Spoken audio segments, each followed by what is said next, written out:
What is going on, everybody? Welcome to Off the Top Rope on the Off the Mic Sports Network. So I did a 1 hour post show. Thanks to everybody who was very interactive and very alive in the chat. We almost didn't really even talk that much about AEW.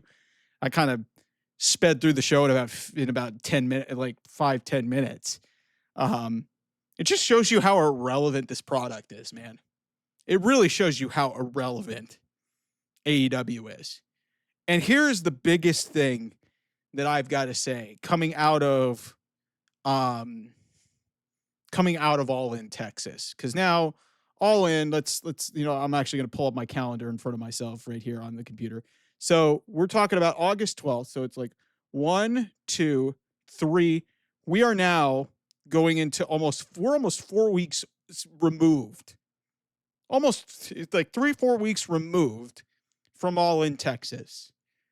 We are about 3 weeks away, 2 weeks from Sunday, with Forbidden Door, which is going to have a lively house in London at the O2. You know, some of the matches, like I talked about, like one of my biggest running jokes that I had is like, what's forbidden about this show? But my big takeaway, and I've been noticing this for a while, even somewhat in the build to All In Texas, there has been zero urgency, zero care, zero desire, zero hunger in anything that AEW has done. They are like, fuck it, let's just put on great wrestling matches and let's not even worry about the story. Let's just throw people out there for the sake of throwing people out there and whatever.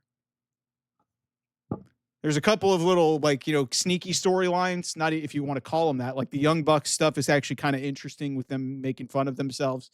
But the two world championship pictures, men's and women's, they can't even be bothered to tell a compelling story, even though it's Forbidden Door. And, hey, like basically your top two contenders for the men's and women's world championship coming out of All In Texas are MJF won the Casino Gauntlet, and Athena won the Casino Gauntlet.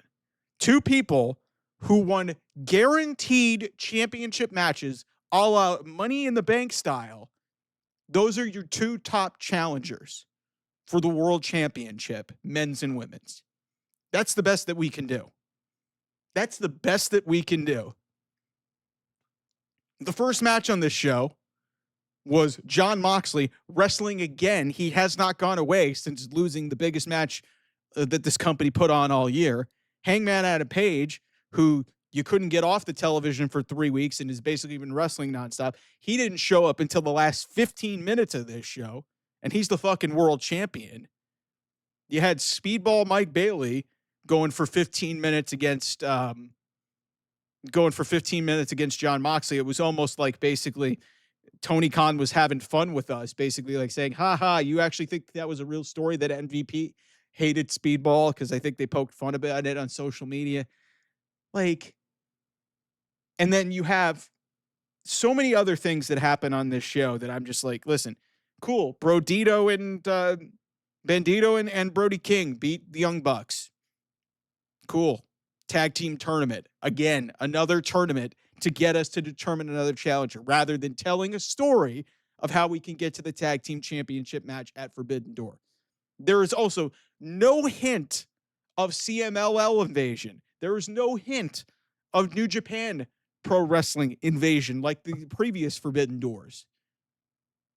Wouldn't it have been nice to do the Grand Slam Mexico show after All In Texas to kind of set you up? But instead, you spent 3 weeks in a ballroom. Now you're in Cleveland. 3,000 people there? What? Like ballpark 3,000 people? Unless you are a diehard sicko of this product, nothing was interesting on this show. You would not be able to tell me that there is a pay-per-view, an overseas show in 3 weeks' time where, hey, Tony Storm and Athena are facing each other. But why are they facing each other? Because Athena's executing her contract. By the way, Athena has already pinned Tony Storm and left her laying in the ring for the second week in a row. and yet didn't bother to pin her.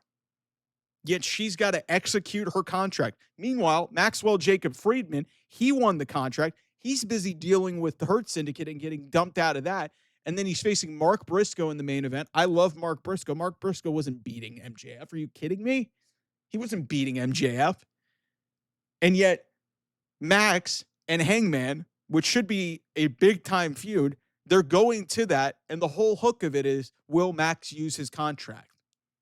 So we've got two similar storylines going on in the World Championship picture of both divisions, and then, you know, you have random tag matches in your tag. You have a four-way to determine like the one forbidden door component to your entire show, which is, you know, Alex Windsor. Congratulations to her. She's going to be the AEW representative in the TBS Championship match, which I have zero reason to believe that Mercedes Moné is losing the championship. It was good to see her.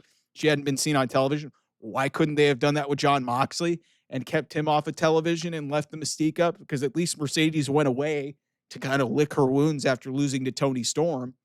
But there's no urgency. It's like these people go into a lull and they're like, okay, let's pick it up the week of a pay-per-view and let's just bring our A game for the pay-per-views and let's not care about the television product.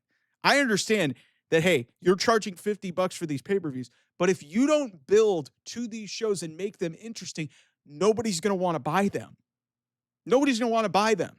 Like, I know a lot of people are being critical of, you know, WWE and the amount of money that, you know, they're going to start charging their audience. Like, you have to have Netflix now to watch Raw. You're going to have the new ESPN streaming component, which is going to cost you $30 a month to watch premium live events.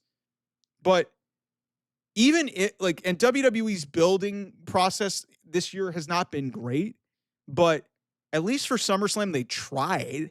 Like, this is basically another run-of-the-mill, boring show that AEW put on. And yeah, if you're a sicko that, you know, watches this religiously stuff and you love good wrestling, yes, it was fine wrestling. That's not my issue. There's just no rhyme or reason to anything that this company does. There's no urgency. There's no hunger. It's like they cashed their fucking check from that, you know, $180 million a year for the 3 years. They cashed their check and they basically were like, fuck it. Let's just, you know, do what we know and not even bother to be creative. Everybody thinks that I hate AEW. Listen, I expect more from AEW.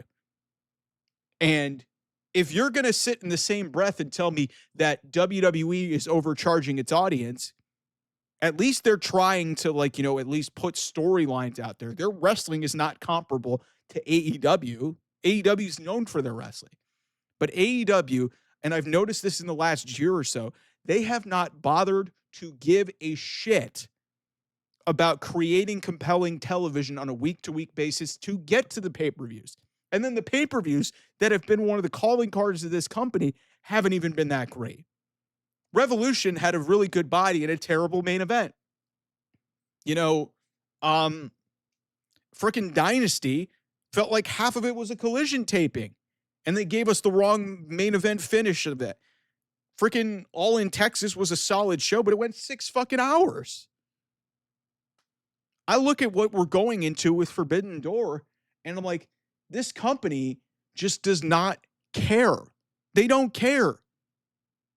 They do not care about trying to put compelling stories to try and hook you in. If you're into this stuff, good for you. But shouldn't this be about, you know, growing the business and growing your audience and, you know, getting better attendance figures? Everybody's talking about restoring the feeling. What's restoring the feeling about this? At least back in 2019, when this company launched, there was stories and there was great wrestling. Now, you're hanging on great wrestling with no heart, no desire. It's lifeless. This company just does not have the same hunger or desire. And this is exactly what I feared when they got that contract extension from Warner Brothers Discovery. And week by week, minute by minute, every single week, they are just wasting television time and wasting valuable minutes for people. And, you know, if you like the stuff, good for you. But the average person is tuning out.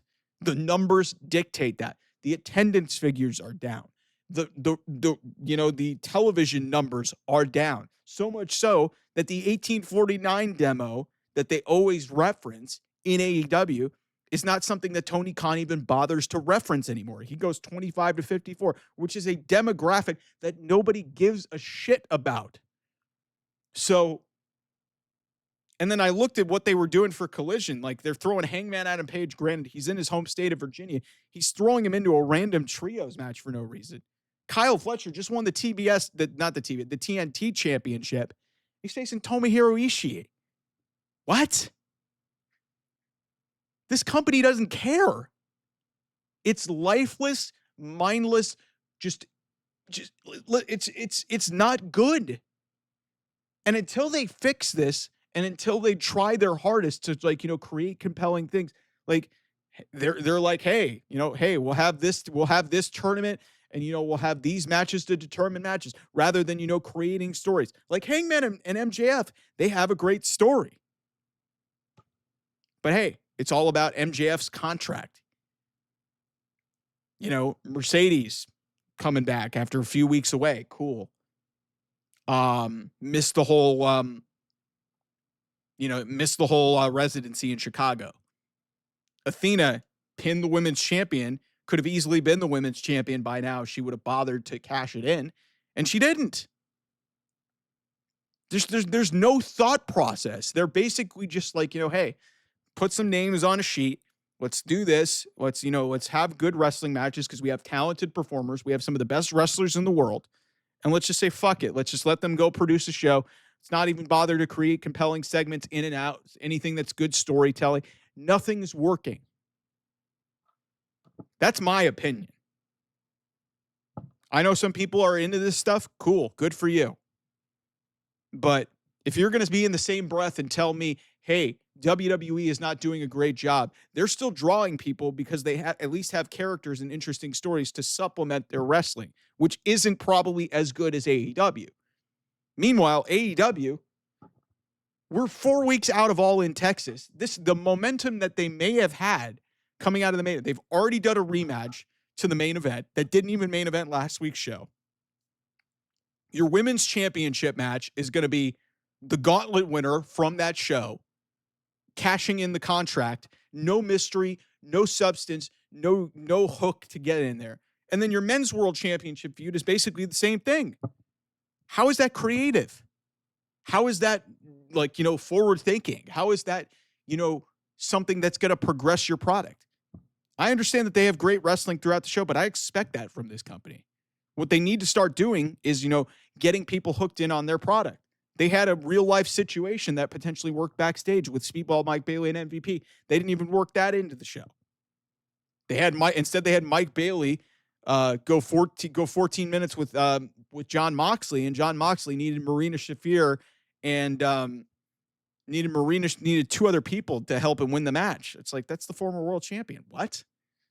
I just get frustrated every week that this company just tries to resort to what they do best rather than trying to change some things up and trying to do things differently. Like I said, it's like they just decided, hey, we proved everybody wrong. We got through the first contract of what we did through 5 years. And now, hey, we got a new contract. We fooled Warner Brothers Discovery into giving us all this money. Fuck it. We don't care. And you sickos are enabling it. You like it, cool. But I don't think that this is different or visionary or anything like that. It needs to be better. It's lifeless, it's lazy, and there's no hunger. They have no care in the world for you at all. I don't know what else to say, man. I went on for an hour and I basically spent, I went on for an hour live. And I probably spent about 10, 15 minutes talking about tonight's show.